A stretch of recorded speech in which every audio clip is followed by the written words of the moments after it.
Thank you, everybody, for joining us, and welcome to the SL Green Realty Corp's fourth quarter 2025 earnings results conference call. This conference call is being recorded. At this time, the company would like to remind listeners that during the call, management may make forward-looking statements. You should not rely on forward-looking statements as predictions of future events, as actual results and events may differ from any forward-looking statements that management may make today. All forward-looking statements made by management on this call are based on their assumptions and beliefs as of today. Additional information regarding the risks, uncertainties, and other factors that could cause such differences to appear are set forth in the Risk Factors and MD&A sections of the company's latest Form 10-K and other subsequent reports filed by the company with the Securities and Exchange Commission. During today's conference call, the company may discuss non-GAAP financial measures as defined by Regulation G under the Securities Act. The GAAP financial measure most directly comparable to each non-GAAP financial measure discussed and the reconciliation of the differences between each non-GAAP financial measure and the comparable GAAP financial measures can be found on both the company's website at www.slgreen.com by selecting the press release regarding the company's fourth quarter 2025 earnings and in our supplemental information included in our current report on Form 8-K relating to our fourth quarter 2025 earnings. Before turning the call over to Marc Holliday, Chairman and Chief Executive Officer of SL Green Realty Corp, I ask that those of you participating in the Q&A portion of the call to please limit your questions to two per person. Thank you. I will now turn the call over to Marc Holliday. Please go ahead, Marc. Okay, thank you for joining us this afternoon as we kick off the year. It's been just weeks since our investor conference, but we've already hit the ground running on our business plan for 2026. We are about a month into the Mamdani administration and know there's a lot of pressure and focus on the mayor coming out of the gate. But it's going to take some time for the mayor Mamdani to put an imprint on how he'll govern. He's still putting his team together, and they're at the very early stages of getting their arms around the city. We did see an early test this week with a major snowstorm here in New York, about a foot of snow in Manhattan on Sunday, and the administration did a great job getting the city back to normal quickly, with the mayor being very visible and communicating effectively. At the same time, there's a lot of political maneuvering going on as we enter budget season in Albany. This is the time of year when the city makes its case to get the biggest chunk of the state budget as possible for the coming fiscal year, reflecting the city's enormous contribution to the state economy. This is especially true with the new administration eager to invest in the initiatives and promises made on the campaign trail. I know there's been a lot of talk recently about potential city budget deficits, $2 billion this coming fiscal year and up to $10 billion the following. My own view is that the city starts off every budgetary period with a gap that needs to be plugged, and this year is no different. It's not just about expenditures. On the revenue side, there's a lot of good news, with tax collections up 8.5% in 2025, a big portion of which came from growth in personal income. One thing that's certain is that the business economy in New York City had an incredible year in 2025, and I believe that when the new revenue forecasts come out in the next few weeks, we'll see that the city will be projecting significant additional revenue increases that will help defray the current deficit. Remember, the city's budget is required by law to be balanced at the beginning of every fiscal year, and we continue to remain confident in the city's fiscal stability and strength. Let's not forget that New York City's credit rating is AA and was reaffirmed by S&P as recently as October, which noted that the city has the budgetary reserves needed to navigate any near-term risks. At our investor conference in December, I made the case for what I believe was shaping up to be a stellar 2026. As we sit here on January 29th, I feel the same. In short, I think 2026 is setting up to be quite an amazing year for the commercial office sector in terms of occupancy gains, rental achievement, and business growth. Given the lens I look through today, the fundamentals are strong. Businesses are still leasing space and expanding, growing their businesses, and making lots of money. The big five banks just reported increases to earnings year over year, with profits in the fourth quarter up 6.7% and investment banking revenues up 12.6%. And we're expecting when Wall Street member firms finally report fourth quarter profits, they will come close to meeting or exceeding the current all-time high of $61 billion, as the number stood at $48 billion through the first 9 months.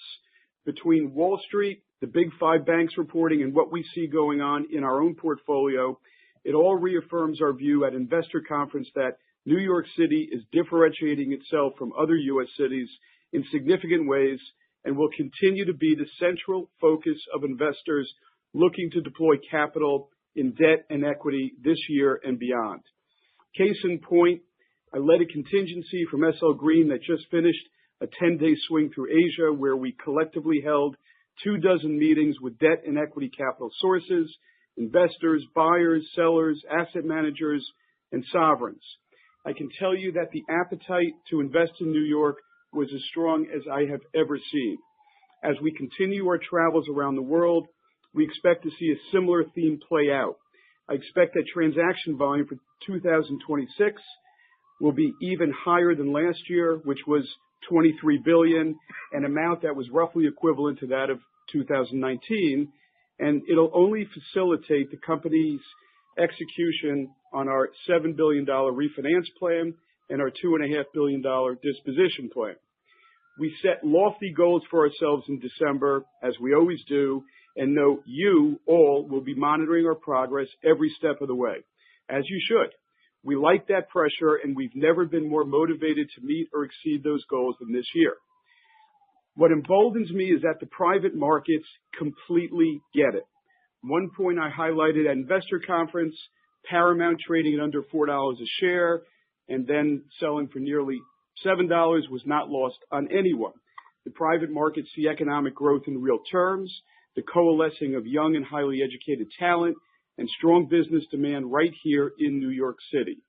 So we're going back to work on what we can control and keep putting numbers on the board until we see it reflected in the stock price, which I know we will, because the disconnect now is simply too big to ignore between the value of our premier assets in this company and our share price. And to be clear, one of those premier assets is our human capital, the people of SL Green, who will generate more than $100 million in fee revenue from institutional investors who look to us to develop, manage, and monetize investments on their behalf. I hope everyone out there appreciates our efforts and the enormity of the plan we have for 2026, and thank you for continuing to support our company. Now I'd like to turn it over to our Chief Investment Officer, Harry Sitomer, who will add some color on how we're progressing on our business plan. Thank you, Mark. On the capital markets front, 2026 is off to a busy start. First, in the credit markets, we've seen a continued tightening of senior loans, as demonstrated by our recent financing of Park Avenue Tower, which priced at a spread of 1.58% at our full proceeds ask. Most notably, we saw AAAs, representing over 50% of the transaction, sell as tight as 112 basis points over the Treasury rate. While this rate is a compelling borrowing rate, I will remind everyone that in 2018 and 19, we saw similar classes trading in the 60 basis point range over Treasuries. So there's still a substantial amount of room for further rate tightening across the capital stack and, of course, in the index. We will continue to benefit from this momentum as we execute on our $7 billion financing strategy this year, highlighted by the refinancings of 1 Madison Avenue, 245 Park Avenue, and our corporate credit facility, which total approximately $5 billion of the $7 billion plan. We are in various stages of executing on each of these financings, and you should expect to see us roll out a series of announcements through the balance of the year as we enjoy a tightening senior borrowing market for quality assets and sponsors. In the equity markets, we are seeing a wide array of new entrants rejoin this market as a result of improving sentiment and investors realizing the relative value of New York City commercial office properties versus alternative investment opportunities in an economic climate where hard assets are otherwise trading at premiums. We had a busy New Year's Eve closing out our partnership with Rockpoint at 100 Park, where we quickly realized on a substantial premium from the acquisition 11 months prior. With the building now 100% leased, Us and Rockpoint together will fund the necessary costs to complete the capitalization of the project.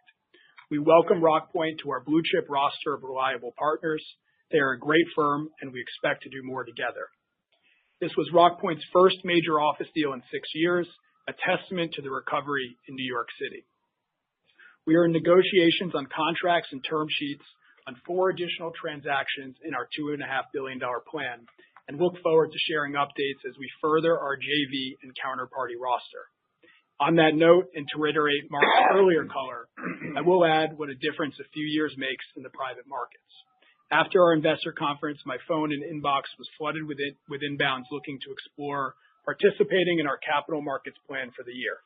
And Mark talked about Asia, but the interest is really across the globe. I'm seeing it domestically in Canada, Europe, and the Middle East as well. I haven't seen this widespread of demand since pre-2020, and New York is clearly defining itself as far and away the city to invest capital in today. On the fund side, while we have seen stability in the senior lending markets where we are borrowers, we still are seeing inefficiencies and imbalance in the subordinate credit space where our fund is focused. We are tracking for $150 to $175 million of deployment per quarter, and the team is hard at work deploying that capital for our customers. We are also pleased to announce that we will be launching fundraising for our next fund focused on senior credit lending as we continue to bulk up our fund business. More on this to come over the next few months. Finally, last but not least, a shout out to Green Loan Services, which is now the largest active special servicer of SASB loans in the country, now servicing 5 of the top 10 largest specially serviced loans. With that exciting news, I will pass it over to Matt. Thanks, Harry. Clearly out of the gate strong here in January, no matter how many snow days people in the market seem to want to take recently. As excited as we are for what's ahead, I want to take a minute to highlight the results we posted for the fourth quarter, where many of our operating metrics exceeded the expectations we just laid out in early December at our investor conference. From an earnings perspective, we printed an FFO beat of 2 cents a share, driven by higher NOI due to lower expenses net of reimbursements, which came through both in the earnings beat and in same-store cash NOI that was better than we expected for the quarter. There was also an improved contribution from our hospitality business, which saw a solid fourth quarter of activity, and lower G&A, which, as I highlighted back in December, is already low based on our AUM and relative to the comparable peer set. These positives were partially offset by lower operating profit from Summit, which is affected by the later than expected opening of the Ascent Premium experience in mid-November and some additional maintenance costs we incurred related to it. And finally, for those who like to refer to FAD, hopefully you took note that we actually beat the initial guidance we gave back in December of 2024 by $65 million, almost $20 million of which happened in the fourth quarter alone. On the leasing front, we closed out another banner year. Congrats to Steve and his team with almost 800,000 square feet of Manhattan office leasing in the quarter, bringing the annual total to 2.6 million square feet and our 3-year total to almost 8 million feet. And the strong leasing in December specifically allowed us to ultimately exceed our mark-to-market expectations for both the fourth quarter and the full year. Our same-store leased occupancy objective was also met, albeit a couple weeks later than we expected. We ended the year at 93%, which is sector-leading and reflects an increase of almost 400 basis points since the lows at the end of the first quarter of 2024. Yes, we did say we would end the year at 93.2. However, some tenants in our pipeline that we expected to sign in December decided they wanted to enjoy the holidays with friends and family versus answering Steve's phone calls and signing leases. So they waited until January, including the same store leases that were signed after January 1st in our December occupancy. We would have been at 93.2. So it was simply a matter of timing, nothing more. More importantly, with 142,000 square feet signed so far in January and a pipeline of more than 1 million square feet behind that, we are well on our way to achieving our 2026 leasing goals, including our same-store occupancy objective of 94.8% by the end of the year. All in all, a very solid fourth quarter puts us on great footing to achieve the objectives we laid out for 2026 and for earnings growth in the years beyond. With that, turn it back over to the operator for questions. Thank you. And to ask a question, you will need to press star 11 on your telephone and wait for your name to be announced. To withdraw your question, please press star 11 again. Please stand by while we compile the Q&A roster. One moment for our first question.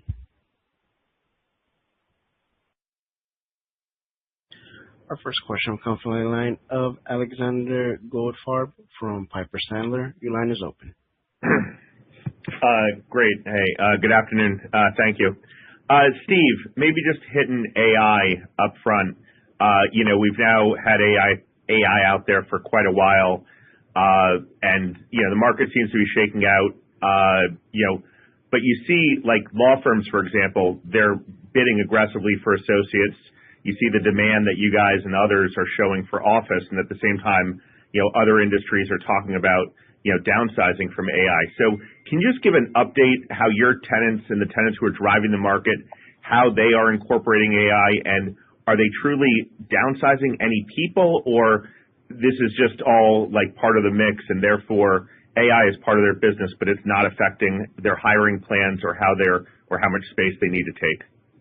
Well, that's a lot of ask to get to that insightful into exactly why our tenants are using AI. But I'll give you what we're seeing from a leasing perspective, which is I've not heard of a single instance of the deals that we've done where tenants have downsized as a result of AI. Just the opposite. Many of the deals that we're working on, I would say, quite frankly, the vast majority of the deals we're working on have some element of growth, whether that's growth because AI is making them more efficient and more profitable and delivering more opportunities to develop their business. One can only speculate. But maybe pivoting a little bit more onto the AI demand side of the equation. This AI tenants leased 1 million square feet last year. There's currently 80 tech tenants in the market right now with active searches for over 8 million square feet. Of that, there are 13 known AI requirements for over 1,200,000 square feet. So to the extent that there's any space savings on other businesses, it's clearly being offset by an exploding growth of AI demand in the marketplace. Okay. And then Mark, on your Asian adventure, it sounds like some productive meetings over there.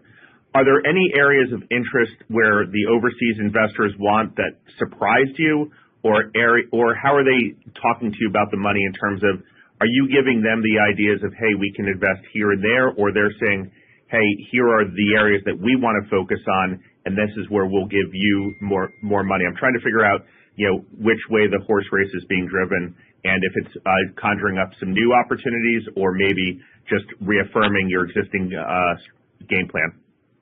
Well, I think the way I would characterize it is the way, I've seen it in the past, but really only, several years out of 3 decades, where the money inflows into these institutions seems to be so great, and real estate has to, sort of maintain its certain percentage of total AUM for these different investors.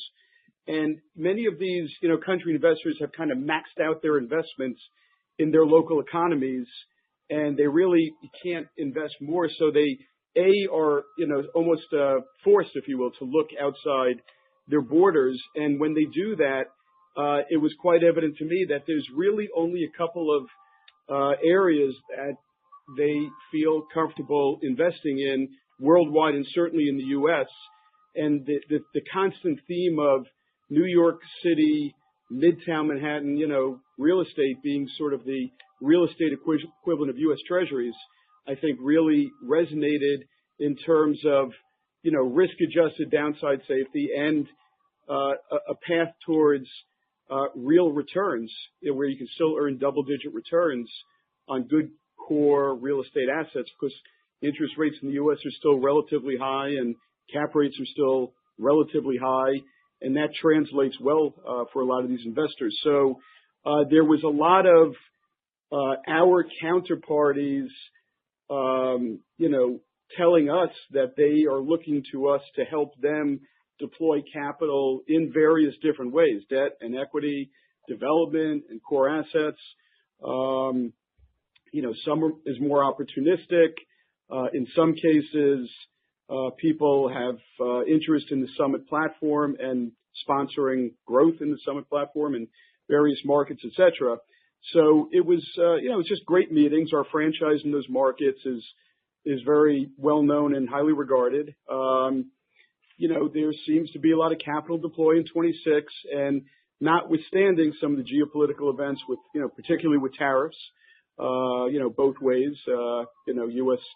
tariffs of foreign goods and foreign tariffs of American goods, it seems that there's still a desire to, convert money to dollars and put it to work in New York City and in many cases with us. So it was a very good trip all around. Thank you. One moment for our next question. Our next question will come from the line of John Kim from BMO Capital Markets. Your line is open. Thank you. On the new disclosure that's provided on page 31, Matt, on the difference between the physical and economic occupancy, I guess it would suggest that there's another $78 million of rental revenue coming to SL Green from leases that have already commenced. So I'm wondering when, as far as timing, when you will recognize that on both a GAAP and cash basis. That's about the most specific question I've gotten in a while. Look, we gave economic occupancy as a new stat we would be referring to back in December. So, and we guided to where it was going to end 2026, property by property. Obviously, you need a starting point for that, so we threw it into December. How the growth from the December number, December 25 to December 26 number plays out, we don't give quarterly guidance, so I'm not going to layer it in, first quarter, second, third, and fourth. But we gave you, full year NOI guidance. It translates into significant same-store NOI growth, 3.5 to 4.5%. Over the course of the year. So you say it's coming in over the course of the year. How it bleeds in, somewhat out of our control because the tenants control when they finish their space and can move in, and that's what triggers revenue recognition. So for that, among other reasons, we give it on an annual basis and can't give you how it bleeds in over the course of the year. But can you give us like a rough estimate? Like would half of it come this year and half in the following years? I cannot. Okay. My second question for you is the FAD outperformance that you mentioned, $20 million this quarter. What drove that? Is any of this timing related? And how does that impact your views on the dividend? How does it impact the view? What was on maintaining the dividend? So FAD and dividend are unrelated topics. So I'll start with that. As it relates to FAD outperformance, I think part of that is, our being very vigilant about capital spend, and also gives evidence to the, the unpredictability of FAD, which is why office companies like us don't guide to it, because it's largely out of our control when it comes to the tenant's capital spend. If they elect to build out space and call capital, that, we have to fund that. If they defer or just spend slower, we can't control that. So I think the combination of those things, plus just FFO outperformance, pure earnings outperformance, all drove the overall FAD beat. As it relates to dividend, FAD is not the governor of dividend. FAD is a stat just like FFO is. And so the dividend is an accumulation of, taxable income items, and that's what will drive our dividend on a go-forward basis. Great. Thank you.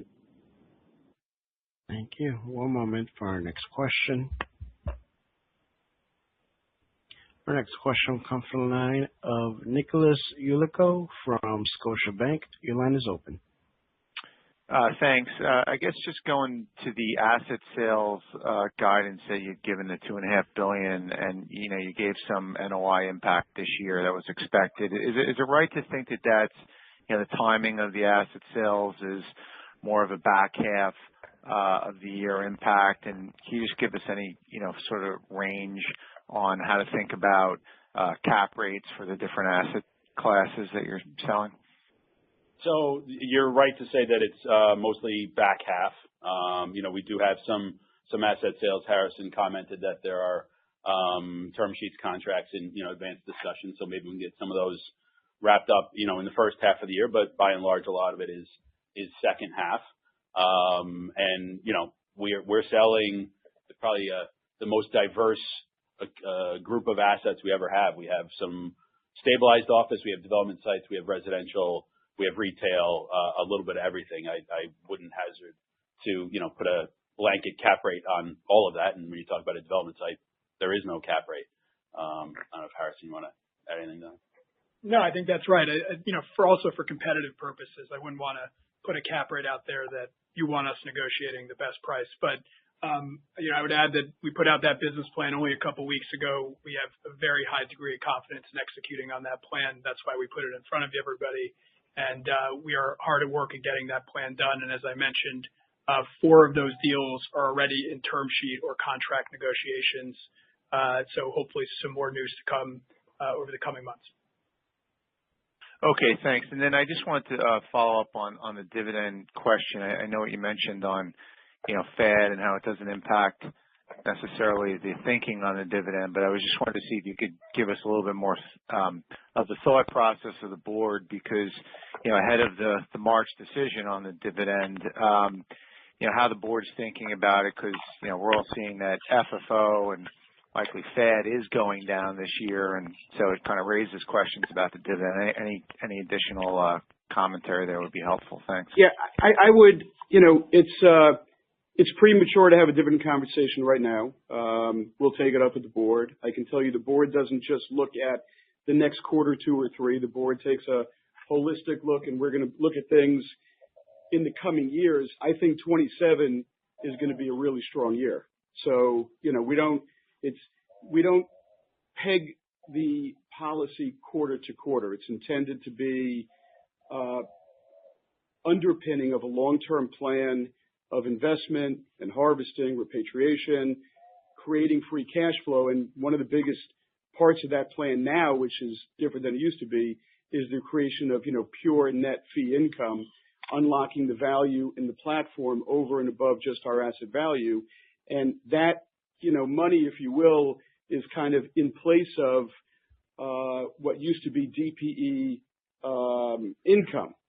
And I think you get a much higher multiple. It's much stickier, and it's, core to who we are to build up this asset management business further. You heard Harry talk about the launching of a new fund, which we will do in 26, and that's not even in, those numbers. So I feel very good about the earnings trajectory of the company as, all this development we did and all these leases start, activating and coming into recurring FFO in 26, maybe back half and certainly beyond, 27 and beyond. And, those are the kinds of things we'll look at in addition to taxable income and in addition to cash flow when setting a dividend policy. So, I think what you're hearing is we're generally optimistic as it relates to the business plan.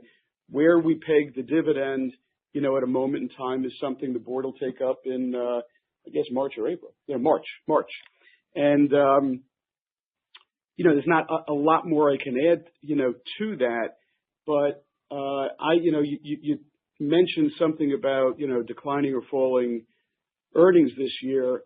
This portfolio is without question the best portfolio of assets with the highest earning capacity this company has ever had.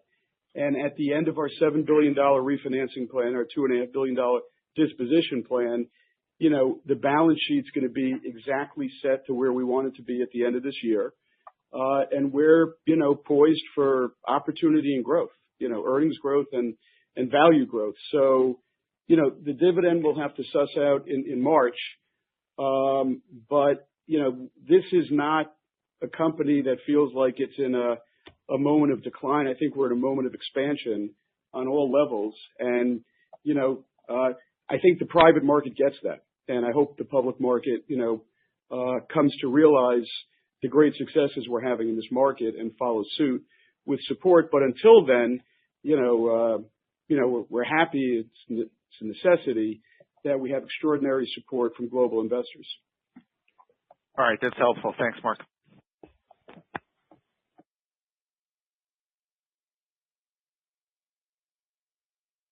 Our next question comes from the line of Anthony Paolone from JP Morgan. Your line is open. Great. Thanks. And Matt, maybe just to clarify, just to make sure we got this right. So this new occupancy or economic occupancy, you gave us the 86.7% for year-end 2025 for the same store. So the number in your guidance for 26, is that the apples to apples with that for year-end 26, or is that the average across the year? Just to make sure we got this right. The economic occupancy we published at the investor conference is your question, Tony? Was that end of year? Yeah, or like what's in there? That was Yeah, average. like what's the year-end? That was Yeah, average. like Year-end is higher. Year-end is higher. Okay, but that is apples to apples then with this 86.7 that you now gave us. Yeah, the published number is as of the end of December. What we guided to at the investor conference for 26 was an average. The year-end 26 number would be higher, but in order to kind of get people to an average, since it's annual guidance, to give a year-end number is not really given a picture as to how the earnings growth might look over the course of the year. We did an average by building. Okay, got it. That's helpful. Thanks. And then just second one for me, just curious, Worldwide Plaza has been in the news a bit. Can you remind us, like, what that FFO impact is? Like, is that thing running at an FFO loss, or is interest and, like, penalty interest? Like, how's that work for your earnings right now? It generates $7 million of FFO. Okay, got it. Thank you then.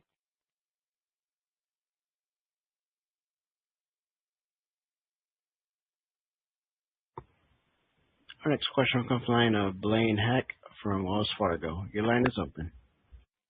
Great, thanks. Mark, just wanted to follow up on your trip to Asia and dig into the drivers of the increased appetite since foreign investment has been lower over the past few years. Weakness in the dollar has been a big headline over the past few days and weeks, so I hear you on rebalancing domestic versus international exposure for those clients and them searching for higher yields. But how much of a part of their increased appetite do you think a weaker dollar is playing, if at all? And if that continues, are you expecting that to provide you access to additional partners for fund investments or acquisitions, or does that just mean more competition for assets and just higher values across the market? The second part of that question, you said that with respect to the valuation push, what exactly did you ask? Yeah, just, does that increase appetite for investment in Manhattan? Just, do you think of that as providing you access to additional partners for fund investments or acquisitions, or does that just mean more competition for assets and higher values across the market? Okay. So, it's interesting. When the dollar was strengthening and other currencies were weakening, you could have made an argument that maybe U.S. assets would become less attractive, but we didn't experience that because at that moment in time, people wanted to get their foreign currency into U.S. currency because they felt that, U.S. had great real growth prospects. And once that money is here, I think the intention with a lot of these investors is it stays here and gets reinvested. They're not just rifle shotting certain asset investments opportunistically, but they're looking to set up, investment platforms in, domestic markets here in the U.S. And, at that moment in time, there was kind of a intentional directive to diversify some money into, what was then a strengthening dollar. And I didn't see that hurt our ability to raise money really at all. And plus, a lot of these sophisticated investors have hedging strategies that, I think mitigate some of that risk. Now with the dollar depreciating, it obviously makes the assets, somewhat, less expensive. But also remember, that means rates are rising in their home countries. So that relative advantage we had, the U.S. rate versus, home country rate, is probably, narrowing a bit, but still decidedly in favor of U.S. And, yes, I think the appetite picks up more with the depreciating dollar, which, creates more demand, will certainly, push pricing, but nothing pushes pricing as much as interest rates. If you're looking for a push on pricing, maintaining or falling rates, I think would have, an explosive effect on values in the city. Right now, maintenance of rates, I think it's a fair market and we outcompete in that market. And I think, it makes it more attractive for investors to invest. And, there was very little talk about the exchange ratio being a barrier in any, way. And, in some cases, it was certainly a benefit. So, I think it's a good trend, but I don't want to, give you the implication that if that reversed itself and the dollar started strengthening again, that I would expect a dramatic tapering off, because I still think there's a diversification play, a global diversification play into markets where they're underrepresented investments. I think that's the number one reason we're seeing these money flows, in our direction. Harry, you have any thoughts on that? Yeah, the only other thing I would add is what you heard me talk about in December and in my intro, which is just the relative value of commercial office properties in New York. A lot of what we're hearing from investors, to Mark's point about weighting, is they're heavyweight in data centers and other asset classes that have seen big appreciation in pricing over the past 3 to 4 years.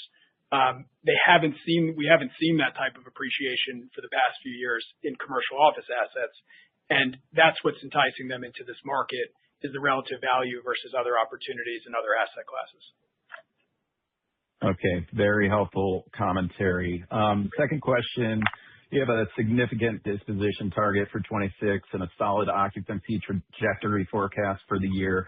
Can you give us any idea of how much of the occupancy gain is related to selling off under-leased buildings and how much of the gain is related to organic leasing of vacancy throughout the portfolio? It's Matt. I would say the occupancy objective is very nominally, if at all, affected by asset sales. There are some asset sales that we have in there that are lower occupancy that we could not consummate and still meet our objective based on the leasing trajectory we're seeing. Will it have an effect? Potentially. Was it factored into our objective 94.8, achieving it or not? Yes. So we could do without the disposition plan and likely achieve our target. Blaine, I would point you in the direction of a slide we used in the investor conference. I thought it was a pretty impactful slide, which listed, I think, a subset of mostly all our buildings, or all material buildings, if you will, in terms of current occupancy and where we expect it to be at the end of the year. And those are same store, obviously, between 25 and 26.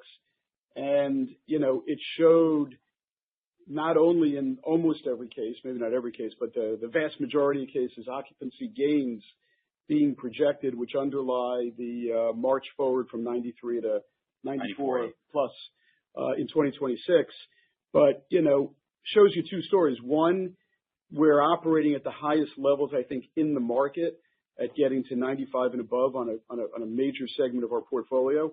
But still, we want to see those properties 100% leased. People say, well, it's impossible, frictional, whatever. We've got properties that are 99 and 100% leased. And in a tight market, I think 97 plus is not unachievable. We've achieved it in the past.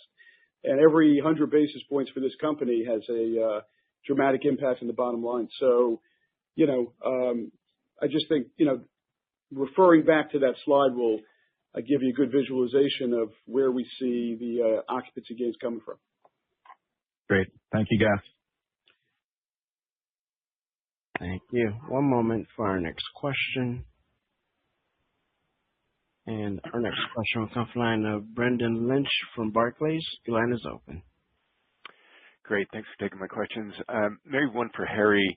Appreciate the color on the spreads tightening over the past couple of years. What do you think could get us back to the tight spreads of the pre-COVID era? Is that more macro related or more office sentiment related? And kind of what's the house view on the trajectory and timeline of spreads tightening going forward? Yeah, I think it's more macro and relative yield focused. I will say, just even through the Park Ave Tower financing, that was tightening like up to the last hour of bidding out those bonds. And, I think we're going to continue to see a trajectory over the next 6 to 12 months that the spreads, like you saw us go from 11 Madison into Park Ave Tower, you'll next see 1 Madison, and then you'll see 245 Park. You'll continue, so long as we stay on the current trajectory, to see those spreads tighten as we go throughout the year. And a lot of that is new entrants coming into the bond market that are recircling. I met with someone this morning, North American-based investor, coming back into the bond market that wasn't there for quite some time. So, we're going to continue to see that momentum, and that will continue to tighten the spreads. Great. Thanks. That's helpful. And maybe another question on the trends within concessions. It looked like the TI packages and free rent ticked up a bit in the second half of the year, despite the really strong demand that you guys are seeing. How should we think about those packages going forward? Broadly speaking, I'd say much of what we saw last year continues today, which is concessions have been very stable. There's been opportunities to tighten them up in certain instances whether it's on certain parts of the market where there's a lot of landlord leverage, particularly on renewals and the sort of call it the small to medium sized tenants. We're seeing some improvement on the concessions there, but I think what you'll see this year is free rent will start to come down a little bit, and I think TI will be the last thing to change. Although, again, on the small to mid-size and particularly on the renewal size, we've got the leverage to be able to improve and reduce the amount of TI that we're giving on those transactions. And I think what you saw this particular quarter is simply a reflection of the complexion of deals. If there were a lot of bigger deals, new transactions, then those naturally carry the bigger TI packages. Great. Thank you for the color. Thank you. One moment for our next question. Our next question will come from the line of Manus Abek from Evercore ISI. Your line is open. Thanks for taking the question. Just wanted to see if we can provide some color on the pipeline, specifically for leasing demand outside of Park Avenue. The pipeline, despite all of that big leasing in the fourth quarter, we've kept the pipeline full, over 1 million square feet of pipeline. I think what is most notable, and I think this is important for people to hear, of the over 1 million square feet of pipeline, 800,000 square feet of that pipeline are leases that are out. So these are not just, hoped for transactions that will convert. 800 of the 1 million square feet are leases that are in negotiation, and many of them are in close to execution form. Also within that pipeline, there's 900,000 square feet of new tenants as opposed to renewals. And then, as far as the types of tenants, heavily weighted towards finance. Half the pipeline is financial service businesses, the balance being tech and legal tenants. Gotcha. And maybe a quick follow-up, just like how would you classify like 6th Avenue or 3rd Avenue right now, like just in that mix? 6th Avenue is the new Park Avenue. Park Avenue is the tightest sub-market in the country. 6th Avenue posted some really big deals. You're seeing rents rise dramatically on the avenue, given the tightening of supply. What we've experienced in particular, I think, is a really good case study of what the strengthening marketing on 6th Avenue is. Many of you have inquired about the vacancy or the rollover that we had at 1185 6th over the past couple of years. We had 4 big tenants that rolled out of the building, or in one case, 1 more tenant still to go. Over almost 700,000 square feet of that, covering 25 floors of space.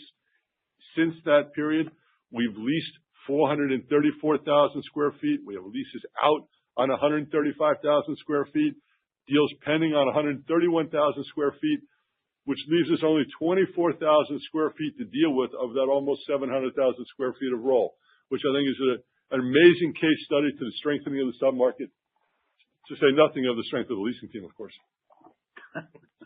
Gotcha. Perfect. Thank you. I appreciate it. One moment for our next question.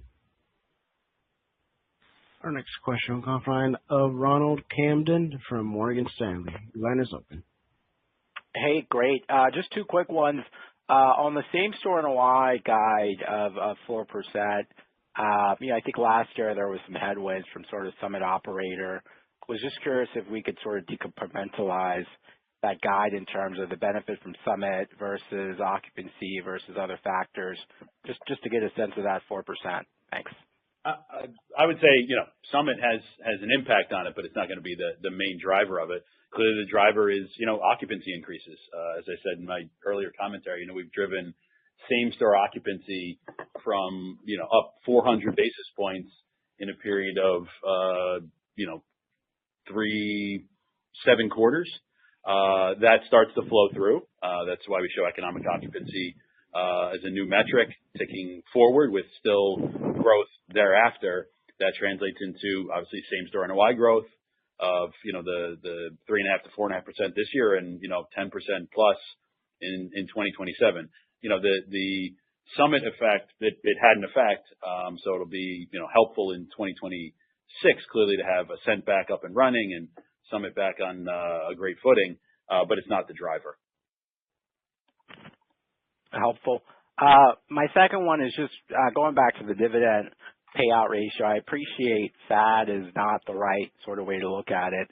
But I guess my question is, when you think about sort of the cash flow statement that you guys published and that is out, there's always sort of a big delta between the operating cash flow and the dividend payment because you have a lot of JVs. I guess the question is, how do we think about the recurring cash flow payments of the JVs? And is that something that when the board is thinking about the dividend payment, is that the right way to sort of think about the consideration versus FAD? Thanks. Well, I look at cash flow, and cash flow is comprised for this company of operating cash flow and the gains we take on sales. Because we are an active seller of real estate. We are just not a buy and hold company. And if you evaluate us and our dividend only from the, lens of buy and hold, which I don't, a non-active way of managing the real estate, then, we'd have to look at different metrics as a board. But as a board, we look at, buying things is like unformed clay in some cases, breathing new life into older buildings, developing new buildings, entering into transactions to create, high IRR. And, we often will monetize. I think we've sold much more real estate than we currently own, and we own 30 million square feet. So that's saying something. And to only look at one metric for purposes of total return and dividend, et cetera, coverage, I just would, my opinion, and I think the board's opinion would be, don't look at it that way. Look at it in its totality for all the revenue we generate. Because all of that revenue, which, often is taxable, is what goes, which I think is what Matt's saying, is that's our metric and that's our barometer for setting of the dividend. We don't just occasionally harvest gains. This year it's a $2.5 billion plan. Last year was, a couple of $1 billion plan. Year before that, I think it was a $5 billion plan. I mean, this is what we do and who we are. You guys know that. You absolutely know Green buys, improves, develops, stabilizes, harvests, move on, does it again. I've been doing it here at this company for 27 years. And it has not changed much over the 27 years. The assets have just gotten better. The numbers bigger. But, the culture and the ethos the same. So, it's not a debate per se. It's just, this is how we look at it at the board level. And, we've been able to, keep as good a dividend policy, I think, over those years as we possibly could, given the ups and downs of the markets. And, we're just going to stay on that theme and, keep, evaluating it through that, telescope of the different types of businesses we do and the contributory cash flows to that business, the taxes that result thereon, and the setting of the dividend we think at the proper level. Thanks so much. One moment for our next question.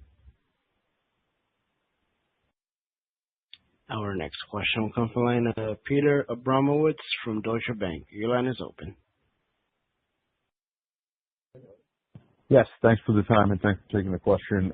Just wanted to go back, Matt, you had some comments on maintenance costs at Summit in the quarter. Just want to confirm, are those sort of one time just related to Ascent? And is there any change in sort of the 26 outlook you gave in December for Summit? No change in the 26 outlook unique to the fourth quarter. Okay.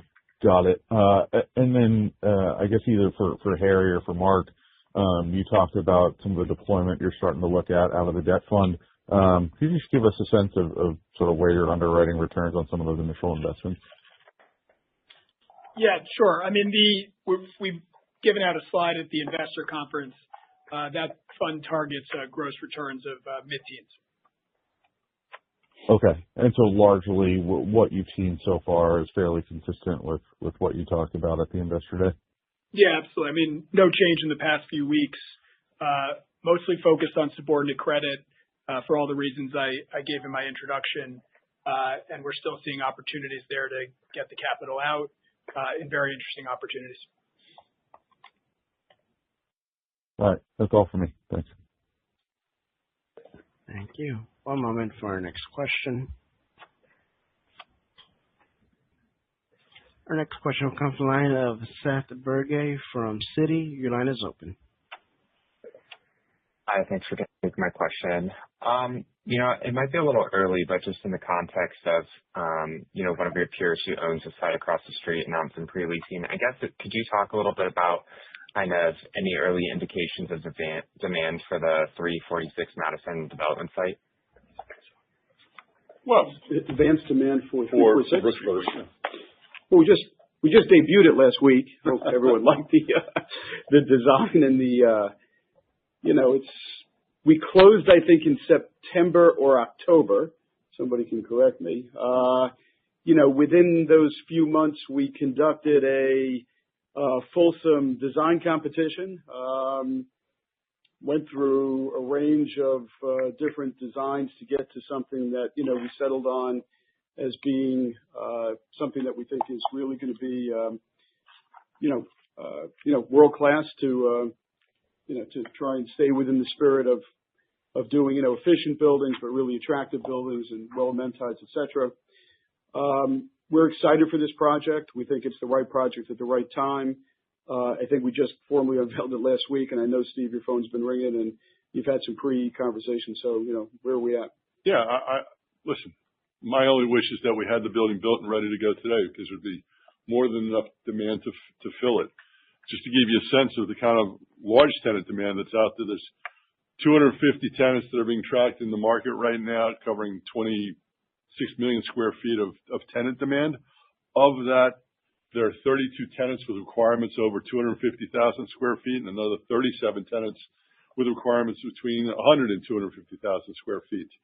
There is a dearth of supply for high quality, particularly large block spaces. If you look at the high end of the market, the best of the best part of the market, there's a 3.7% availability rate. And there are no 100,000 square foot blocks in what's considered the best of the best part of the market. So consequently, let's get the building built, because we'll fill it pronto. Great. Thanks for taking my question. One moment for our next question. Our next question will come from the line of Vikram Malhotra from Mizuho. Your line is open.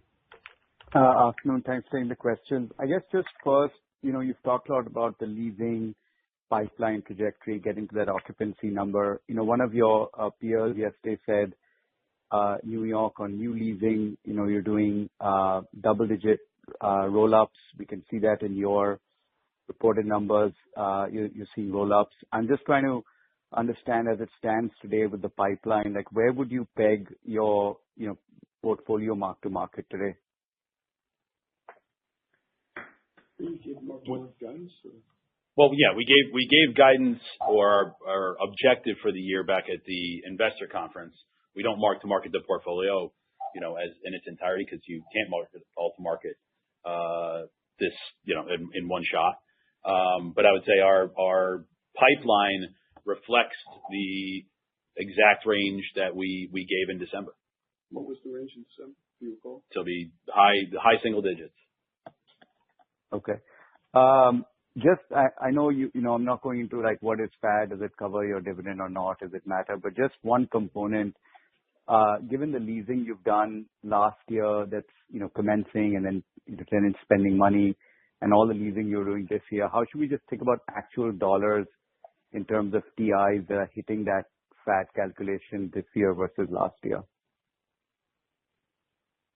Thank you for leading in by saying you're not going to compare the FAD to the dividend. I appreciate that.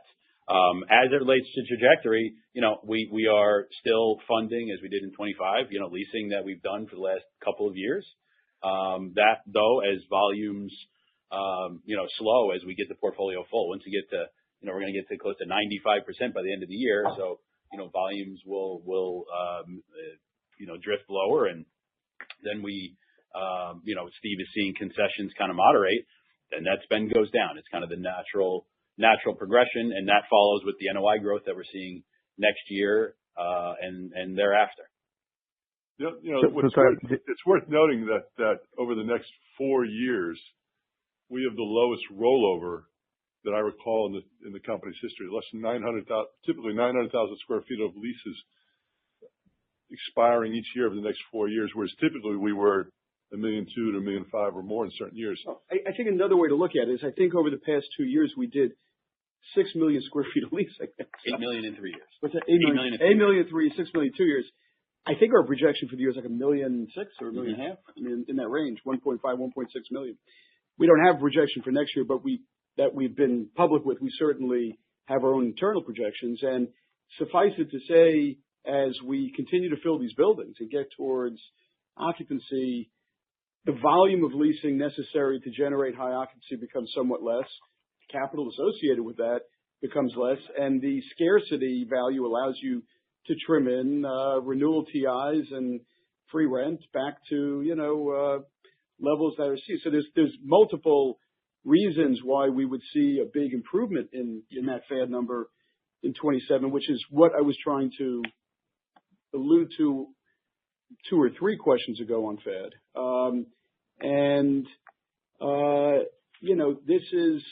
This is just the reality of 6 million feet of leasing in 2 years. You have to pay the capital to, but now we've got 1.5 million square feet that we're going to lease this year, unless we over exceed that.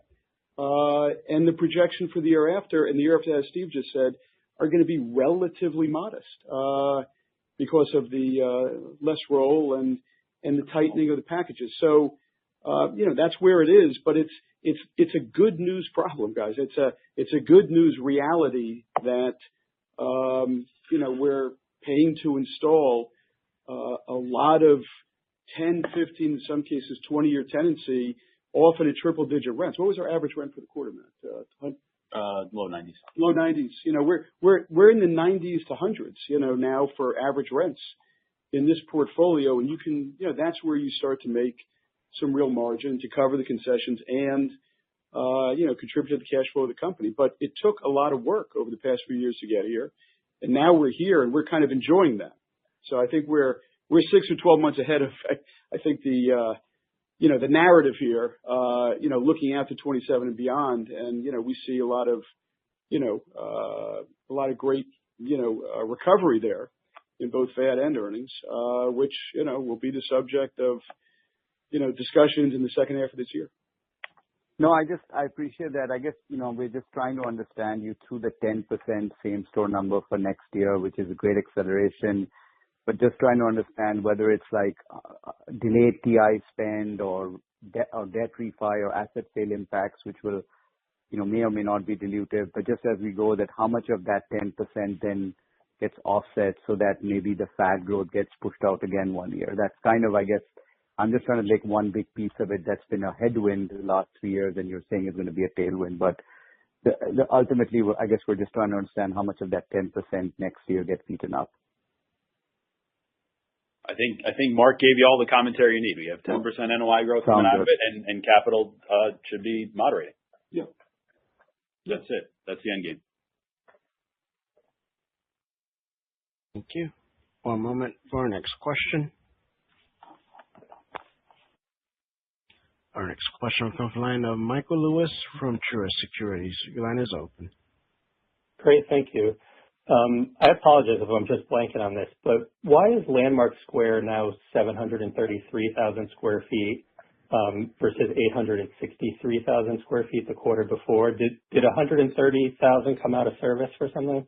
Yeah, that's a campus made up of multiple buildings. One of the buildings is under development, so it got popped out of the operating property square footage, and it's over in the development square footage. Nice catch. Okay. Great. Well done. That would have been my That was first a good tap. Did I pass? Yeah, we have some exciting things we're working on one of the buildings. You want to? Yeah, we got approval last year to convert 3 Landmark Square to residential. We just received the approval from the town and now working on capitalizing that deal. Okay, thank you. And then my second question, there were questions about rent and mark-to-market and cash rent spreads. This is one of the things with office, I think, that gets confusing. I just tried to do a quick back of the envelope. I looked at the last 5 quarters of your leasing for rent, term, free rent, TIs, and then I did the same thing for the trailing 5 quarters in 2019. And it's not clear to me, right? So TIs and free rent periods are up like 60, 70% since then. Rent's only up like 20, 25%. It's not clear to me that the total lease economics are better.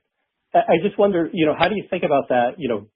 First of all, as a signal of strength in the market or what's happening in the market, and also in negotiating, right? Because these concessions could get sticky, people get used to them. I don't know. Any thoughts on that about the change in the total lease value instead of cash rent? You got to amortize the TI over the term of the lease to get to. I mean, yes, it's a nominal one-time number, the upfront TI, but on a 15-year lease, just make sure.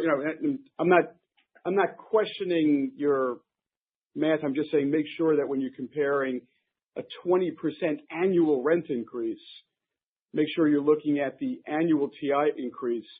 It's not 60%, annually. It's, you guys spread it over the term of the lease. I mean, that's the only thing I would say to that. But to the more fundamental question. Well, it's also more leasing being done in new deals, right? New tenants coming in as opposed to renewals. I think you look at, where it all comes home to roost is in price per square foot for premium assets. So, when you put everything through the rents and TI and the free rent and, downtime, asset values today for, I'll call it, the top, 20% of the market, 25% of the market, is I think solidly between $1,000 and $2,000 a square foot. Below $1,500 a foot for older but well-located renovated product, and probably $1,800 to $2,500 a foot, maybe even $3,000 a foot for for the best new product.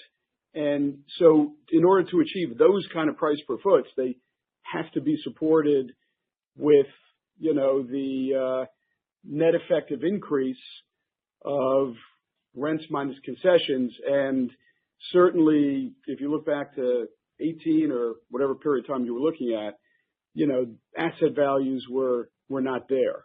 So, look, there is a part of the market that's still recovering, and I think the story is yet to be told on, assets where the average rents are below $100 a foot, and yet you're right, the TI and free rent is relatively high relative to those leases. But for buildings that are enjoying average rents, well north of 100 a foot, I think the improvement is both nominal and net effective. And so I wouldn't paint the whole market with one brush. There's different categories of buildings, that we're referring to, and what we're referring to mostly is that upper echelon of building in East Midtown. Yeah, thanks. The economic occupancy addition I thought was great and really helpful. It made me kind of, dream of a metric where maybe we could put the whole value of the lease together, right? You got to dream. Matt's pulling himself up off the floor. Got to have dreams, Mike. He's pulling himself up off the floor. Dare to dream. Thank you, guys. All right, thank you. Thank you. One moment for our next question. And our next question will come from the line of Caitlin Burrows from Goldman Sachs. Your line is open. Hi. Hopefully two short ones. Just first on the income statement, it showed that 4Q other income was almost $40 million, which was up meaningfully year over year. Just wondering what led to that other increase in 4Q and what was included in there. The fee income, which flows through other income, is lumpy, as we said. That causes some quarters to look high, and other quarters that's when we see we missed. It's often a function of when transactions close. So we had a couple of transactions like 100 Park and 800 Third, and those things close in the fourth quarter, as well as some other special servicing fees that came through in the fourth quarter that drove that number higher just for the quarter. Got it. Okay. And then back to those Summit one-time expenses. Sorry to bring them up again. I was just wondering, were they shown in the Summit operator expenses line or SL Green's operating expenses? Because it looked like operating expenses were up again in 4Q, but I know last quarter we talked about AC costs being highest in 3Q. So, wondering where those showed up, and if it wasn't in the operating expenses, then what drove that? So the Summit expenses were in Summit operator. Operating expenses, along with other consolidated lines, went up in large part because 800 Third became a consolidated asset during the quarter when we bought out our partners. Got it. Thank you. Thank you. Operator, is that it?